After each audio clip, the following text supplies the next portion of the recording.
नमस्कार मंडळी, आज आम्ही निघालो आहोत पेण जवळील काही ठिकाणं एक्सप्लोअर करायला। आम्ही डोंबिवलीवरून 6 वाजता पनवेल मार्गे पेणला जायला निघालो। डोंबिवली ते पेण 60 किलोमीटर अंतरावर आहे। आम्हाला पेणला पोहोचायला बाईकने 2 तास लागले। मध्येच पेण जवळील एका हॉटेलमध्ये नाश्ता करून आम्ही कासमाळच्या रस्त्याला लागलो। वन डे रिटर्न करू शकणारे पेण जवळील शांत आणि निसर्गरम्य ठिकाणं आम्ही बघणार आहोत। पहिले आम्ही व्याघ्रेश्वर मंदिर आणि धबधबा पाहायचे ठरवले। पेण शहरापासून व्याघ्रेश्वर मंदिर फक्त 14 किलोमीटर अंतरावर आहे।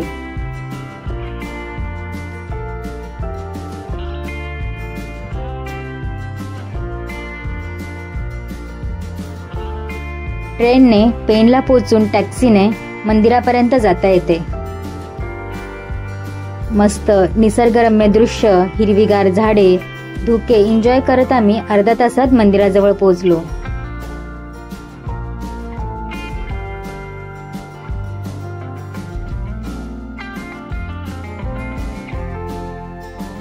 मंदिराजवळ जायचा रस्ता कच्चा असल्यामुळे आम्ही बाईक पार्क करून चालत निघालो।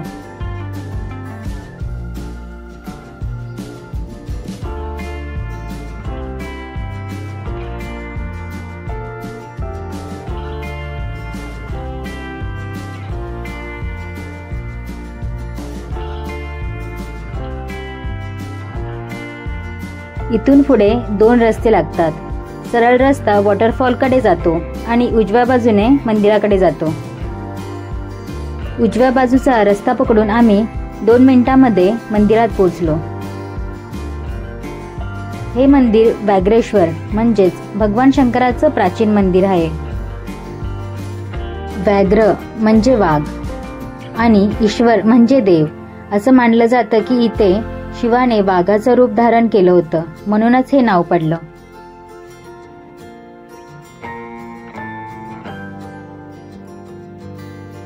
मंदिर परिसर शांत, पवित्र आणि झाडांनी वेढलेला आहे।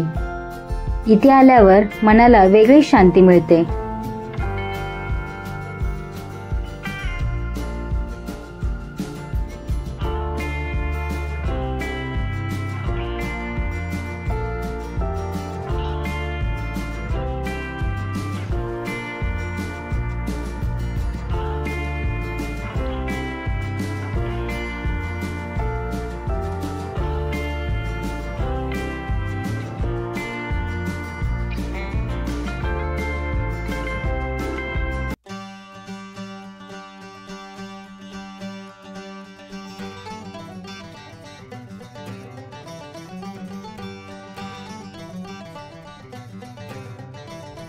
मंदिरात प्रवेश करताच समोरच शिवलिंग दिसते आणि याच मंदिरात अनेक सुंदर मूर्त्याही आहेत, ज्या प्रत्येक भक्ताचं मन आकर्षित करतात।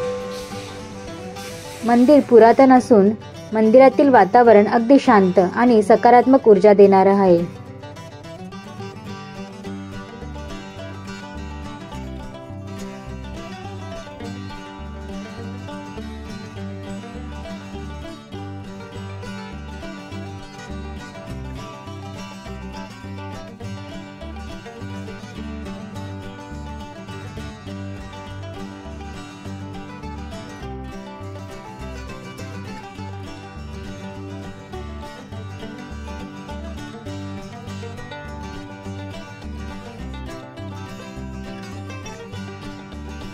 थंड पाण्याचा जोरदार प्रवाह, आजूबाजूचा हिरवळ निसर्ग आम्ही एन्जॉय केला। इथे तुम्ही आरामात पाय सोडून सुद्धा बसू शकता।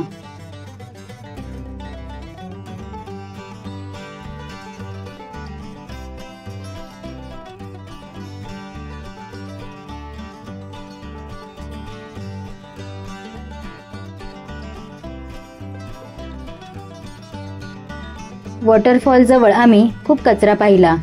निसर्गात आल्यावर कचरा टाकू नका। आपण जसे घर स्वच्छ ठेवतो तसाच निसर्गही स्वच्छ ठेवावा। स्वच्छता हीच खरी निसर्गप्रेमाची ओळख आहे।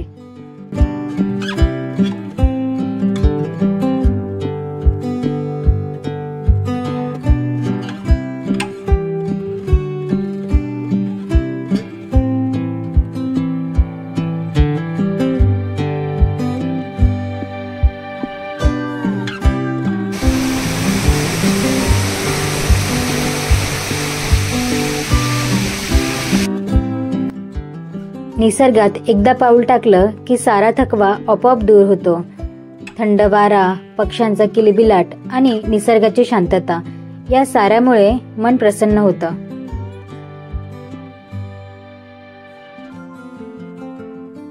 इथे एक छोटे हॉटेल सुद्धा आहे. इथे तुमची खाण्याची सोय होऊ शकते. आम्ही गरमागरम चहा पावसासोबत एन्जॉय केला.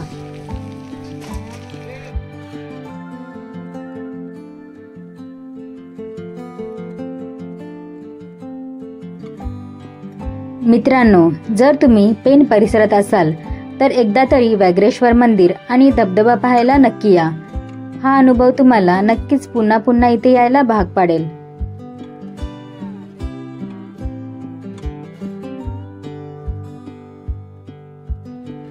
व्हिडिओ आवडला असेल तर लाईक आणि शेअर करा आणि आपल्या निसर्गप्रेमी मित्रांना नक्की पाठवा.